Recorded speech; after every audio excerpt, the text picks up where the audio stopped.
This is the Greyhound Gaming Holo from Paris. Overall, a pretty forgettable sticker from the Paris collection. It is actually a unique borderless sticker to the Paris collection, which is maybe the one good thing that it has going for it, but it's always been one of the cheapest stickers in the Paris collection towards the bottom of the barrel, like a bottom 5 or 6 sticker, and I think for good reason. I don't think it looks that good. It's not that cool. The team's not that popular. It doesn't really have a lot of great things going for it, like I said, but this sticker today has been absolutely exploding in price, and in this video today, we're going to be talking about exactly why and what you can maybe do with this information as well, how you can maybe make some money off this thing in the long run. But first, just want to mention real quick, if you are looking to sell any of your CS2 items for cold hard cash or crypto or any other payment method that you are looking for, you should definitely hit me up over on Twitter. It's going to be the first link in the description below. My trade link's going to be down there as well. Maybe you want to hit me up with the trade, but I'm buying almost anything and everything for between like 85 and 90% buff. I can help you get an instant cash out, an instant offer. You don't have to wait around. You don't have to worry about getting scammed. You don't have to do anything like that. Maybe you need money quickly for some IRL stuff or to just switch up your inventory or whatever. Hit me up. And of course, by selling to me, you're helping support me, my channel, and my content, which I would appreciate a ton. With that being said, let's get right into this. So the big news today came from Twitter. Grayhound Gaming, at Grayhound Gaming on Twitter. They said 2017 to 2024. Obviously, this is reading like an obituary right off the bat. They said, after such a monumentally long run from such a small and forgotten corner of this world, the dream is unfortunately over. Any interested parties in the boys, please contact William at greyhoundgaming.com.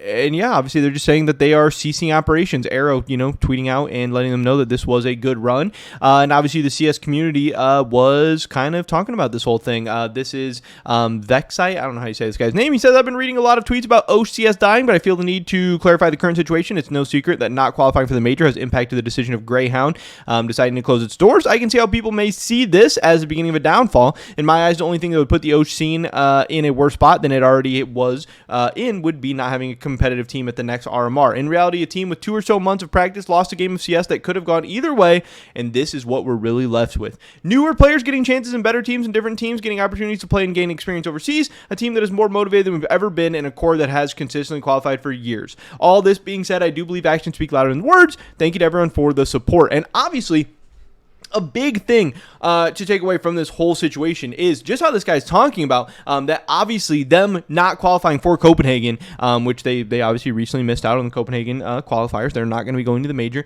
Them not qualifying for Copenhagen obviously had a big impact on this decision, but it's also led so many people in the Twitter community to say, damn, this is crazy. And we already knew this, especially when the numbers recently came out for Paris and stuff like that about just the sheer amounts of money that Valve and the teams and the players and the tournament organizers and everything are making off of these majors and off these sticker sales and everything. But they're saying, damn, this just shows how crazy this whole thing is. This shows how crazy the CS esports scene can be, especially for these smaller teams, that making it to a major and getting all of that sticker money can keep an org afloat or send them, to the graveyard or whatever, where they can then never even have the opportunity to get that money in the future. So like one major can really snowball into a lot of success and a lot of money to be made, and a failure can just be a death sentence, and then you don't even have the opportunity to get that sticker money in the future if CS2 does continue to grow or esports grows or whatever.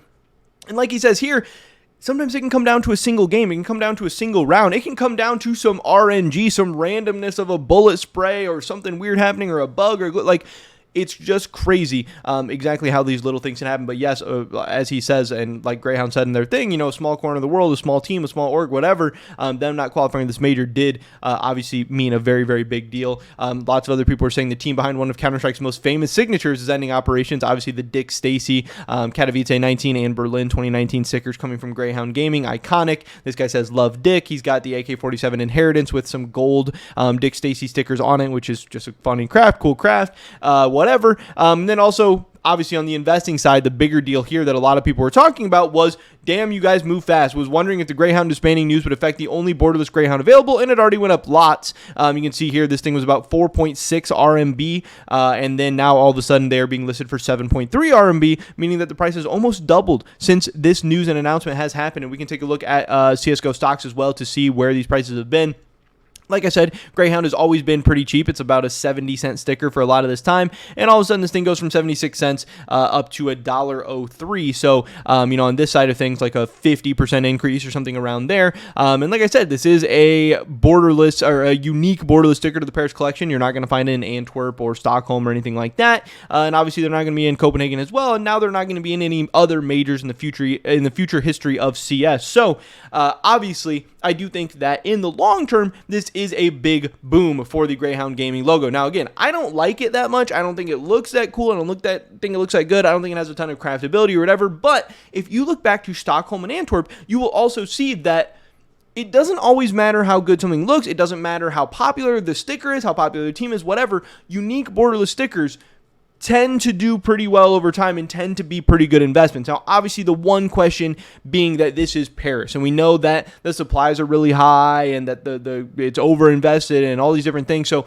how is that going to have an effect on Greyhound Gaming? I'm not sure, but the fact that they are not going to be getting any future borderless stickers or borderless holos or whatever is a very good thing. And if you have Greyhound Gaming as a long-term hold, it's not like one of my top picks or whatever, but I do still think there is at least an opportunity that you could see some returns. And I think the Greyhound Gaming Paris sticker might surprise some people and end up having a lot better returns over time than some other stickers from this collection. If I had to guess right now, I'm going to say Greyhound Gaming is going to have better returns than the Mouse Paris sticker. I'm going to say Greyhound Gaming is going to have better returns long-term than the Apex Paris sticker. And I don't really think a lot of people would guess that, or a lot of people would assume that. But again, Apex is going to Copenhagen. Apex is maybe about to get another borderless sticker right now. Mouse already has another borderless alternative and is maybe about to get a third in the Copenhagen Major. And those things are going to impact them and affect them in the long term. And Greyhound, yeah, they're going to get affected by more borderless stickers coming out and the Paris set altogether being kind of devalued or overinvested already or whatever, but there's not going to be any future Greyhound stickers, so that is going to be pretty good for it. And again, these gains in the short term have been absolutely insane. We've seen this for everything. This is the Rio Greyhound sticker, kind of doing the same thing, going from 37 cents up to 57 cents. We have the Greyhound Holo from Cato 19 going from $2 up to almost $5. That's a huge gain. You have the Berlin going from 28 cents up to $1.03. That's absolutely ridiculous. So, question being now, what do we do with this? Can we make money off this? What happens from here? Should we buy right now? Is this thing going to keep going up? Is it just going to keep going to the moon? Is this going to crash back down? Should we stay away from this? And I wanted to look back to a couple of other recent teams that have recently kind of shaken things up or changed things up or whatever, because we can definitely learn a lot from this. We obviously have the Movistar Riders, which if you guys don't know, Movistar Riders, obviously right here, January 4th of 2024, Movistar Riders lineup and personnel transfers to Koi as a part of an acquisition and merger with Overactive Media. They went from being Movistar Riders to Movistar Koi, so it's a new team, new logo, new organization, all that stuff, and obviously they have a unique sticker in Stockholm, and now Movistar Riders will never be getting another borderless sticker, so this seems like a pretty similar situation to Greyhound, and we can see here that Movistar had the exact same thing. This is January of 2024, early January of 2024, the sticker went from $14 up to $20, and what has happened since then, we can see it got back to $14 a month later. This is from December 25th to January 20th, not even a month later.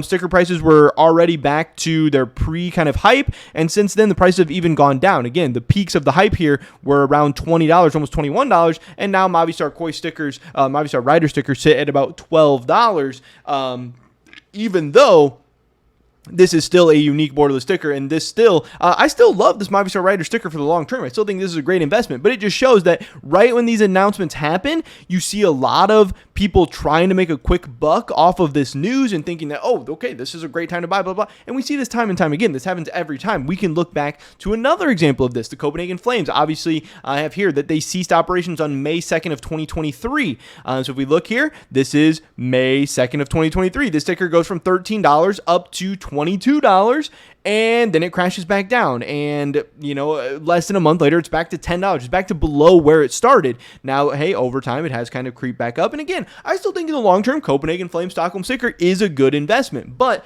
having no more borderless stickers to compete with of the same sticker and the same logo is a good thing long term, but in the short term it just doesn't matter that much, and these things are going to take time. Obviously, we need CS to grow. We need borderless stickers to kind of get under control, because right now people are so scared of borderless stickers just in general. Yes, there's not going to be any more Copenhagen Flames. There's not going to be any more Movistar Riders. There's not going to be any more Greyhound Gaming, but still more borderless sticker sets coming out impacts the whole thing because they all kind of move together, and we're so close to the Copenhagen Major right now that people aren't really really dying to make huge borderless sticker investments when, the prices could be dropping here very, very shortly. So what I will say is that long term, I think this is great news for Greyhound Gaming stickers. If you already own some, I would probably hang on to them. Maybe you won't even sell them now at these crazy prices because the prices are about to crash back down. But if you do believe in the Greyhound Gaming sticker or want to load up in some long-term Greyhound Gaming sticker positions, just wait a couple weeks, wait a couple months. These prices are probably going to come back down. Now, we don't know what's going to happen for sure because, hey, Copenhagen could end up being bordered, and then these prices could end up staying here or going even higher.